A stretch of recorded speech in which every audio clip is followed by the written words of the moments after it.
In the winter of 1969, when Apollo 12 landed on the moon, a triumph led by the United States, there was a small, almost forgotten detail few people knew. Aboard the spacecraft was a tiny steel box.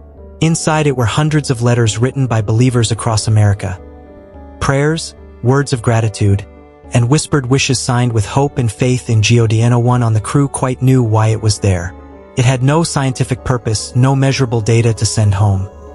Yet it carried something far more powerful, a symbol, to bring humanity's prayers beyond the Earth.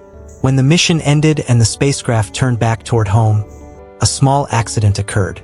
During the fiery re-entry into Earth's atmosphere, the sensors began to flash erratically, and the onboard computer triggered an emergency alert.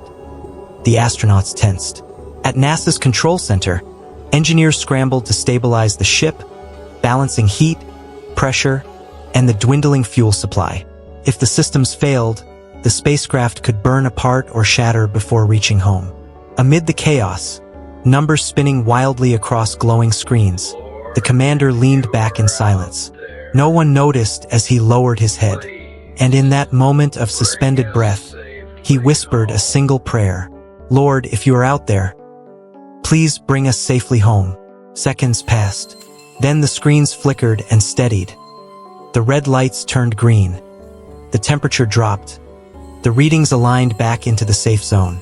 The ship began its gentle descent through the atmosphere, parachutes opening like white blossoms in the blue. Moments later, Apollo 12 splashed down safely in the Atlantic Ocean. Inside the capsule, no one spoke for several seconds, and then they laughed. Laughed with relief, with disbelief, with gratitude. They had made it. After rescue crews brought them aboard the recovery ship, the astronauts were checked by doctors, and television broadcasts lit up with celebration. America rejoiced, the world rejoiced. But away from the cameras, in a quiet corner of NASA's lab, a technician opened that small steel box.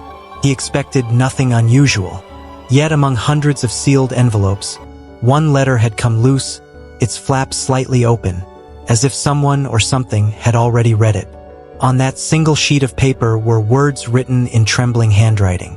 "Dear Lord, if I never make it home, please take this letter up to you." When the technician read it aloud, the room fell silent. Some wept.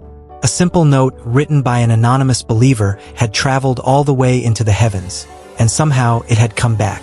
From that day on, the story of the steel box and the letter from the moon spread among churches, across radio waves, and through pages of magazines. It became a quiet legend, a reminder that no distance in the universe is too great for a prayer to reach God. They say that one night, an old pastor, after hearing the story, stepped out onto the roof of his church. He looked up at the starry sky, tears glimmering in his eyes, and softly sang, "You heard the smallest voice among the endless stars above.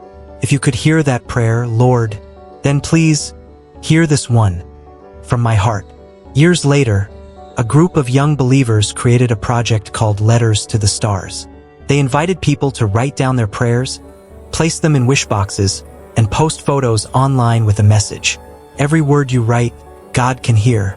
The hashtag Letter to Stars began to spread, and soon people everywhere were sharing their prayers, lighting up the internet with stories of faith, gratitude, and hope.